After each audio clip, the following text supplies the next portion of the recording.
Jo soc la Belén Roca, soc cap d'estudis de l'ECAT, de l'Escola Catalana de Doblatge, i el primer és explicar-vos una mica el per què d'ECAT. El nostre objectiu és definitivament la formació d'actors de doblatge en català.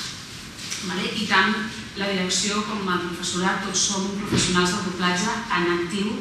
I donat que aquesta és una professió viva que evoluciona precisament al ritme de la vida, o sigui, un actor de doblatge ha d'anar evolucionant en els seus papers, perquè per molt que jo ara pugui fer dones de 30-40, doncs d'aquí 20 anys podré continuar treballant, però potser ja no podré fer dones de 30. Llavors, per aquest fet, evidentment, la professió necessita anar-se enriquint i anar-se regenerant. I a més tenint en compte la demanda dels clients que volen un catàleg de veus ampli per poder escollir. I per això era imprescindible que hi hagués una escola especialitzada per poder formar actors de doblatge i que poguessin sortir molt ben preparats, que és el que pretenem. A part d'això, us vull explicar breument, intentaré ser breu, el procés habitual del doblatge d'una pel·lícula, perquè potser és una mica desconegut. El tema de l'actor, la part de l'enregistrament és només una part, una anella de l'engranatge de tot el procés de doblatge en el que hi ha tot un equip treballant sobre un mateix producte i tots hem d'anar respectant i ajudant-nos de la feina dels altres, i tots anem uns darrere dels altres.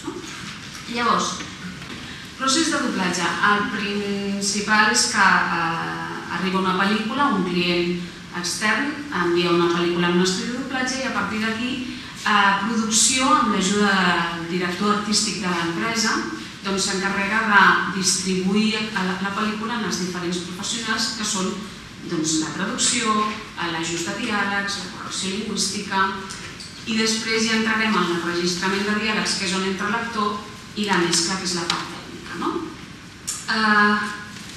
La traducció, simplement això, un traductor que ha de traduir el guió original d'una manera que evidentment no pot ser literal, però ha de ser molt completa, ha de donar tota la informació i ha de respectar l'estil del llenguatge d'aquella pel·lícula i ser-ne fidel, simplement. La feina de l'ajustador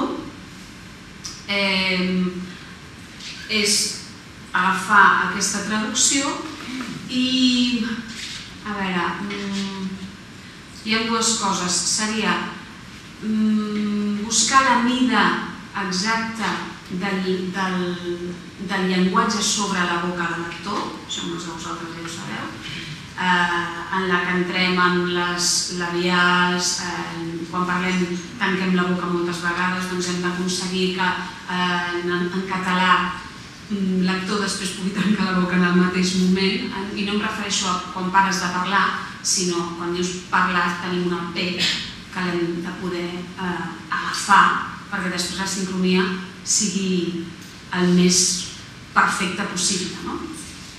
A part d'això, ha de treballar amb l'estil també del llenguatge, del diàleg d'aquesta pel·lícula.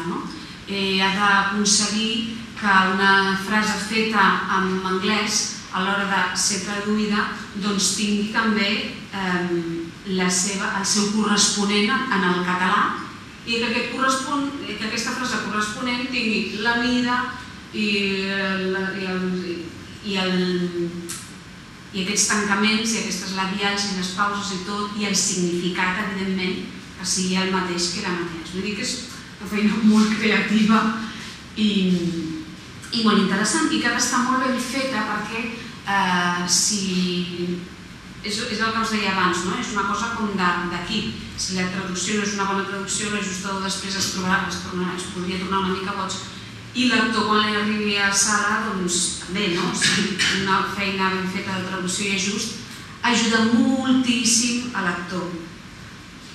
Ja després serà només qüestió de ritme, però del ritme ja parlarem més tard. La correcció lingüística, volim tot el tema del català, no? Expressions, qualsevol cosa gramatical, qualsevol... Això també us ho explicaran millor d'aquí una estona. Mentre s'està fent aquesta feina, cada un d'aquests professionals, en l'estudi el departament tècnic està revisant el soundtrack de la pel·lícula. El soundtrack és la banda de so que no són diàlegs, tot el que no són diàlegs. Músiques, sons, ambients, tot això és el soundtrack. Si en el soundtrack hi faltés alguna cosa, doncs el departament tècnic s'hauria d'encarregar d'avisar perquè si cal gravar-ho a sala o, en el seu defecte, coses que són sons, doncs els ha d'enregistrar perquè estiguin allà a l'hora de després poder mesclar la pel·lícula. Ja ens entra la pel·lícula a sala i aquí tenim el director, que serà el responsable de la sincronia i la bona interpretació de la pel·lícula, de l'enregistrament dels diàlegs, que és el que s'ha vist la pel·lícula de dalt a baix, sap perfectament com ha de ser, com són cada personatge, ha participat, evidentment, en el càsting de qui haurà de fer, qui haurà de doblar a cada un dels actors de la pel·lícula. I ja estem a sala amb el guió ajustat i corregit i tot, i l'enregistrem. Un cop està enregistrat, es fa un interloc, que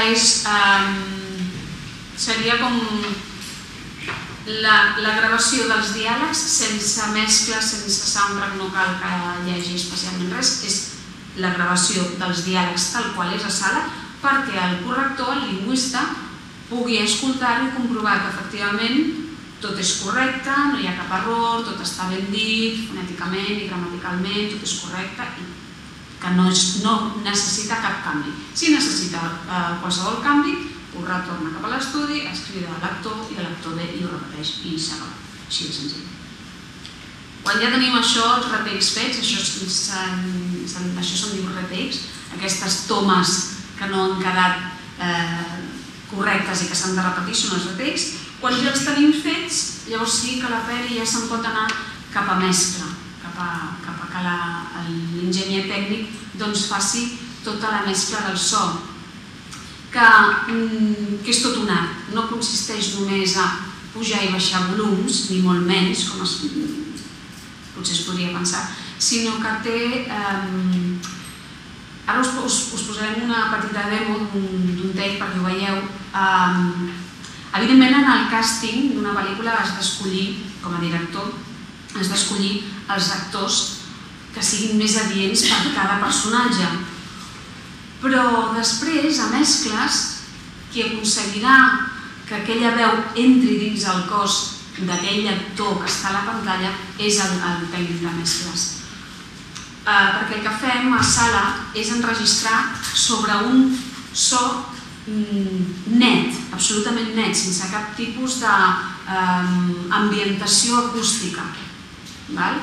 Amb alguns de vosaltres ja hem parlat que la veu evidentment no sona igual, doncs ara mateix aquí dintre que estic parlant amb aquest micro i tal, que si sortim a fora que és mig exterior, que si sortim al carrer que hi ha a més un ambient de carrer, que si ens fiquem en una església, etc. Tota aquesta ambientació del so s'aconsegueix a les mescles. I també això, aquesta com incorporació de la veu dintre del cos del personatge. Perquè quan sentim la gravació neta, el que seria l'interloc, doncs és pla, no té perspectiva, no té dimensió.